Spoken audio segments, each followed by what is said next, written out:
vamos a hablar acerca de 5 corrientes de la epistemología y vamos a iniciar con el positivismo. Esta menciona que solo es válida el conocimiento que se puede medir, observar y comprobar empíricamente.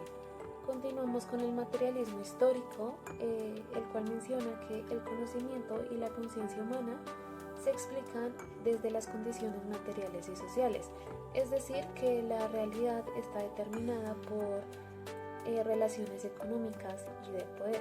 Continuamos con el neopositivismo, el cual menciona que solo es verdadero el conocimiento que puede verificarse mediante el lenguaje lógico y la observación científica. Está también el enfoque histórico hermenéutico, que menciona que el conocimiento se centra en comprender el significado de la experiencia humana dentro de su contexto histórico y cultural. Y finalmente está el enfoque crítico social, el cual dice que el conocimiento debe servir para transformar la realidad social y liberar al sujeto de estructuras de dominación. Continuando con los antecedentes y la contextualización, seguimos con el positivismo. Este nace en Europa durante la Revolución Industrial. Auguste Comte propone que la ciencia debe basarse en hechos observables y medibles. Seguimos con el materialismo histórico. Este surge como una crítica a la sociedad capitalista y a sus desigualdades. Marx plantea que la historia y la conciencia humana dependen de condiciones materiales y sociales. El neopositivismo aparece después de la Primera Guerra Mundial con el Círculo de Viena, incorporando la lógica formal y la verificación empírica del lenguaje científico. El enfoque histórico hermenéutico nace como una alternativa al modelo positivista. Wilhelm Dilthey propone que el ser humano comprende desde su experiencia y desde su historia. Y finalmente el enfoque crítico social surge tras la Segunda Guerra Mundial. Horkheimer cuestiona que la ciencia sea neutral y señala que el conocimiento debe tener una función liberadora. Buenas tardes, en esta oportunidad vamos a continuar con el análisis sobre las escuelas epistemológicas que han orientado la manera en cómo comprendemos y producimos conocimiento. En particular abordaremos el positivismo, el materialismo histórico, el neopositivismo, el método hipotético-deductivo y los enfoques histórico-hermenéutico y crítico-social. Cada una de estas corrientes ha aportado una visión distinta sobre qué significa conocer y cómo alcanzamos la verdad. El positivismo, encabezado por Auguste Comte, plantea que el conocimiento verdadero surge únicamente de la observación y la experiencia. Su propósito era hacer de la ciencia un espacio objetivo, ordenado, capaz de explicar la realidad con base en hechos comprobables. Sin embargo, esta búsqueda de objetividad a veces deja poco espacio para comprender lo humano en su complejidad. Por su parte, el materialismo histórico de Karl Marx y Friedrich Engels entiende que las ideas no nacen de forma aislada, sino que éstas determinan por las condiciones materiales de la vida social. Desde esta mirada, el conocimiento es una herramienta para transformar la realidad, especialmente frente a las desigualdades. Por otra parte, el neopositivismo, influenciado por Ludwig Wittgenstein y el Círculo de Viena, retoma el rigor científico, pero resalta que el lenguaje es el límite y el medio de nuestro pensamiento. Es decir, que solo lo que puede expresarse con claridad y verificarse empíricamente tiene sentido. En contraste, el enfoque histórico hermenéutico representado por Dilthey, Gadamer y Habermas nos invita a comprender los significados detrás de las acciones humanas. No se trata de medir, sino también de interpretar, de entrar en el diálogo con los contextos y las experiencias vividas por el individuo. Y pues finalmente vamos a hablar de la escuela crítico-social, inspirada también en Habermas. Entiende que el conocimiento tiene un compromiso ético que es servir a la emancipación y a la justicia social. Su objetivo es no solo describir el mundo, sino transformarlo desde nuestra postura. En este caso, como estudiantes, reconocemos que ninguna corriente por sí sola puede abarcar toda la riqueza del conocimiento humano.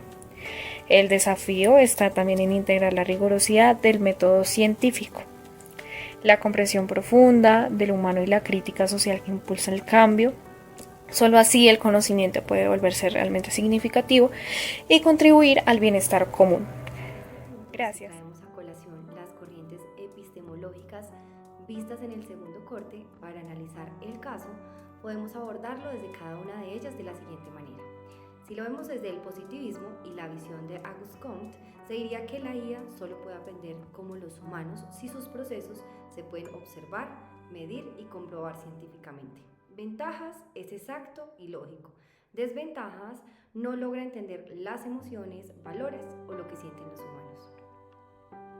Si lo vemos desde el materialismo histórico, lo podemos abordar no solo desde el punto de cómo aprende, sino también quién la crea y para qué propósito, haciendo énfasis en las desigualdades y el poder, que es algo de lo que acompaña esta corriente. Ventajas: encontrar un equilibrio entre lo social y lo económico.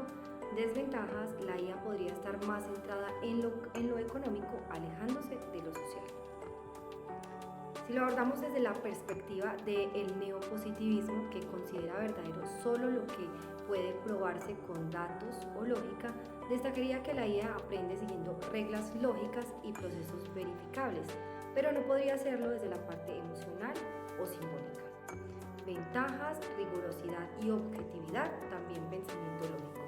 Desventajas: puede ser demasiado limitada, podría correrse el riesgo de irse solo hacia lo medible, dejando de lado lo humano. Y si lo abordamos como último punto desde la perspectiva del enfoque histórico hermenéutico, podría interpretarse que la IA podría imitar el pensamiento, pero no lograría comprender o sentir como los humanos, pues carece de historia, emociones y conciencia. Ventajas: permite reconocer que los seres humanos no solo son datos, sino que aprenden desde su experiencia, contexto y significado. Y desventajas: es difícil de aplicar con precisión, ya que cada quien interpreta la realidad de forma distinta, lo que puede hacer que los resultados sean muy subjetivos. Buen día. Bueno, hoy les voy a hablar sobre las reflexiones, análisis y cuestionamientos que como grupo hicimos con respecto al desarrollo de las preguntas. ¿Por dónde empezar? Por aclarar el falsacionismo de Karl Popper.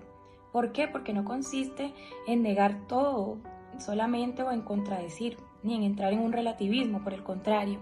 Es más allá de razonar, de tener un pensamiento crítico, de evaluar, contrastar, analizar, antes de aceptar cualquier tipo de postulado. Esto nos genera una argumentación, algo así como, diciéndolo coloquialmente, no comer entero, ¿sí? Y aquí nos vamos también a la comunicación.